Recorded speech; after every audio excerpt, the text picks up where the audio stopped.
नमस्कार दोस्तों, मैं आरवी चौहान स्वागत करता हूं आपका आपके यूट्यूब चैनल देसी अकेडमी फॉर सिविल सर्विसेज में। आज की वीडियो में हम पॉलिटी पढ़ेंगे और पॉलिटी में हमारा आज का टॉपिक है आर्टिकल 19। आर्टिकल 19 के बारे में हमने आपको पॉलिटी के पिछले वीडियो में एक ओवरव्यू दिया था, लेकिन आज के वीडियो में हम आर्टिकल 19 को एग्जाम्स की दृष्टि से डिटेल में डिस्कस करेंगे। तो चलिए शुरू करते हैं आज का वीडियो। आर्टिकल 19 जो है वह राइट टू फ्रीडम का पहला आर्टिकल है, जिसमें हमें 6 प्रकार के 6 टाइप के क्या मिलते हैं, हमें डेमोक्रेटिक राइट्स मिलते हैं। जिसमें पहला राइट है freedom of speech and expression, यानी वाक एवं अभिव्यक्ति की स्वतंत्रता। हमारा दूसरा है फ्रीडम ऑफ असेंबली, यानी एकत्रित होने की स्वतंत्रता। फ्रीडम ऑफ एसोसिएशन, यानी संगठन बनाने की स्वतंत्रता। फ्रीडम ऑफ मूवमेंट, यानी कि भारत में कहीं भी आने जाने की स्वतंत्रता। फ्रीडम ऑफ रेजिडेंस, यानी कहीं भी बस जाने की स्वतंत्रता। और फ्रीडम ऑफ प्रोफेशन, यानी कोई भी प्रोफेशन एक्वायर करने की स्वतंत्रता। आज के वीडियो में हम freedom of speech and expression के बारे में पढ़ेंगे। जैसा कि हम जानते हैं, पिछले वीडियो में भी हमने आपको बताया था कि गवर्नमेंट पॉलिसीज के बारे में हमें जानकारी कहाँ से मिलती है। गवर्नमेंट क्या करती है, पॉलिसी बनाती है, और गवर्नमेंट की पॉलिसीज के बारे में हमें जो जानकारी मिलती है वो कहाँ से मिलती है, या तो हमें सोशल मीडिया से मिलती है, या हमें प्रिंट मीडिया के माध्यम से मिलती है, या फिर हमें सोशल मीडिया, प्रिंट मीडिया, या फिर टीवी के माध्यम से मिलती है हमें।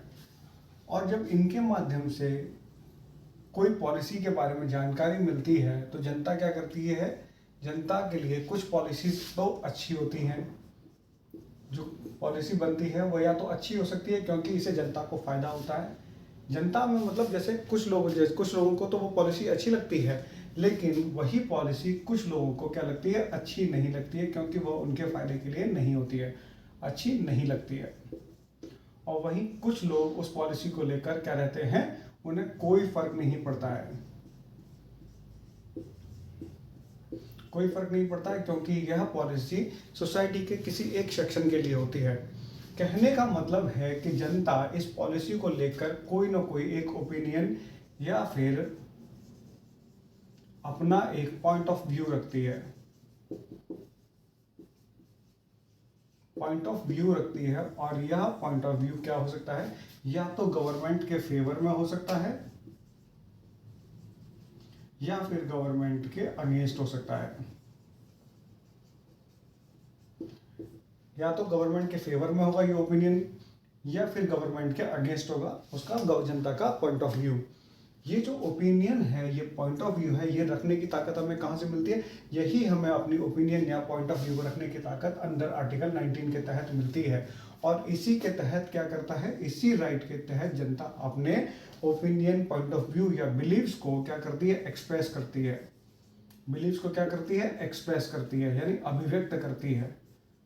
अब ये जो एक्सप्रेस करती है जनता, अब इस वाक एवं अभिव्यक्ति की स्वतंत्रता पर जो लिमिट्स लगाई गई है वे इस प्रकार से हैं कि sovereignty and integrity of India, यानी अगर आपका कोई स्टेटमेंट, कोई भाषण, कोई आर्टिकल अगर भारत की सोवरेनिटी और इंटीग्रिटी, एकता एवं अखंडता को नुकसान पहुंचाता है तो स्टेट आपको ऐसा करने से रोक सकता है। फॉर एग्जाम्पल, हम समझते हैं कि अगर कल हम खड़े होकर ये कहने लग जाएं कि जम्मू कश्मीर जो है वो पाकिस्तान का हिस्सा है और अरुणाचल प्रदेश जो है वह चीन का हिस्सा है, तो ऐसा हमें यह कहने के लिए तो हमारी freedom of speech and expression है, लेकिन इस पर ऐसा हम नहीं कर सकते कि हम अपने देश की एकता एवं अखंडता को ही खतरे में डाल दें।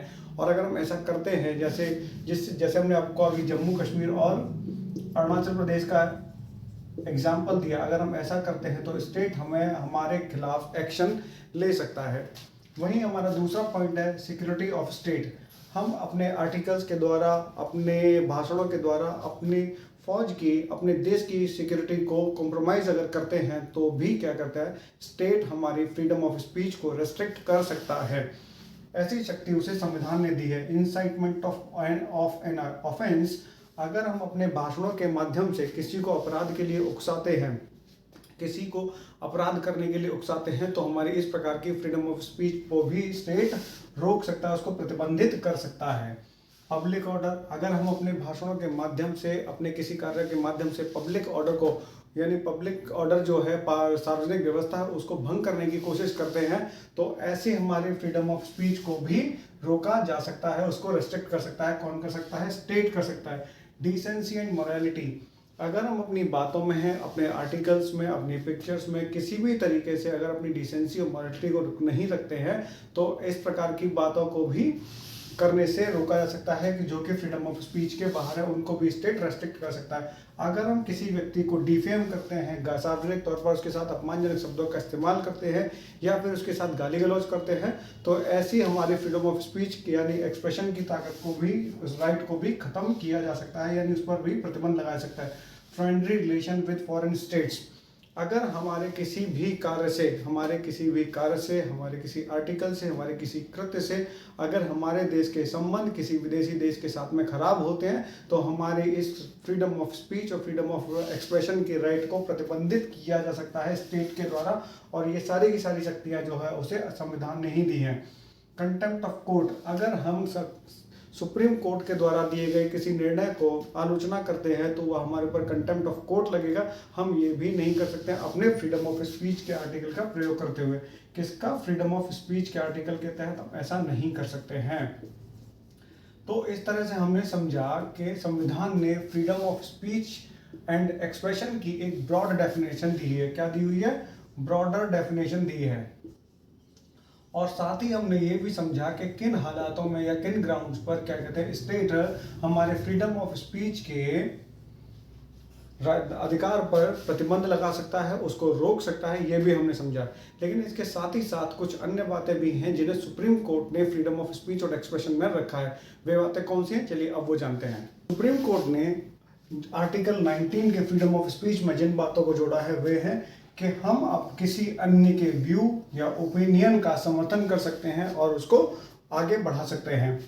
फ्रीडम ऑफ स्पीच के अंतर्गत फ्रीडम ऑफ कमर्शियल एडवर्टाइजमेंट को भी अलाउ किया गया है, और साथ ही साथ राइट टू टेलीकास्ट। किसका राइट टू टेलीकास्ट होगा? इलेक्ट्रॉनिक मीडिया को राइट टू टेलीकास्ट का अधिकार भी फ्रीडम ऑफ स्पीच के अंतर्गत ही दिया गया है। साथ ही साथ राइट टू डेमोन्स्ट्रेशन का अधिकार भी दिया गया है, लेकिन राइट टू स्ट्राइक का अधिकार नहीं है। राइट टू स्ट्राइक यानी हड़ताल का अधिकार नहीं है, क्योंकि राइट टू स्ट्राइक जो है वह एक लीगल राइट है, और राइट टू डेमोन्स्ट्रेशन को भी फ्रीडम ऑफ स्पीच का अधिकार दिया गया। यानी यार राइट टू डेमोन्स्ट्रेशन जो है वह एक प्रकार का फंडामेंटल राइट है, वहीं राइट टू स्ट्राइक क्या है? एक प्रकार का लीगल राइट है। साथ ही साथ सुप्रीम कोर्ट ने कहा है कि आप किसी का भी फोन टेप नहीं कर सकते हैं, और किसी भी न्यूज़पेपर पर आप प्री सेंसरशिप नहीं लगा सकते हैं। अब ये जानते हैं कि प्री सेंसरशिप क्या होती है।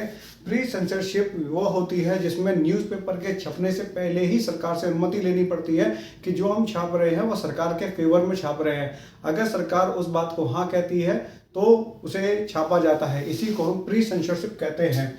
और साथ ही साथ सुप्रीम कोर्ट ने फ्रीडम ऑफ स्पीच के राइट में ऐड किया है कि किसी भी तरह की इलेक्ट्रॉनिक मीडिया पर सरकार कंट्रोल नहीं कर सकती है। ये सारी की सारी बातें आर्टिकल 19(1) फ्रीडम ऑफ स्पीच और एक्सप्रेशन में शामिल की गई हैं सुप्रीम कोर्ट के द्वारा। तो इस तरह से हमने आज आर्टिकल 19(1) का जो पॉइंट नंबर 1 है आर्टिकल 19 का, right to freedom and speech and expression, उसको डिस्कस किया है। Right to freedom of speech के बाद में आर्टिकल 19 के बाकी के जो पॉइंट हैं, right to assembly, right to residence, इनको आने वाले वीडियोस में हम डिस्कस करेंगे। तो अगर आपको हमारा ये वीडियो पसंद आ रहा है तो इस वीडियो को लाइक करें, शेयर करें, सब्सक्राइब करें, कमेंट करें। अगर आपको इस वीडियो से रिलेटेड कोई भी क्वेरी है, कोई भी डाउट है, तो डिस्क्रिप्शन में दिए गए नंबर पर आप कॉल कर सकते हैं। तो चलिए मिलते हैं आपसे अगले वीडियो में, तब तक के लिए नमस्कार।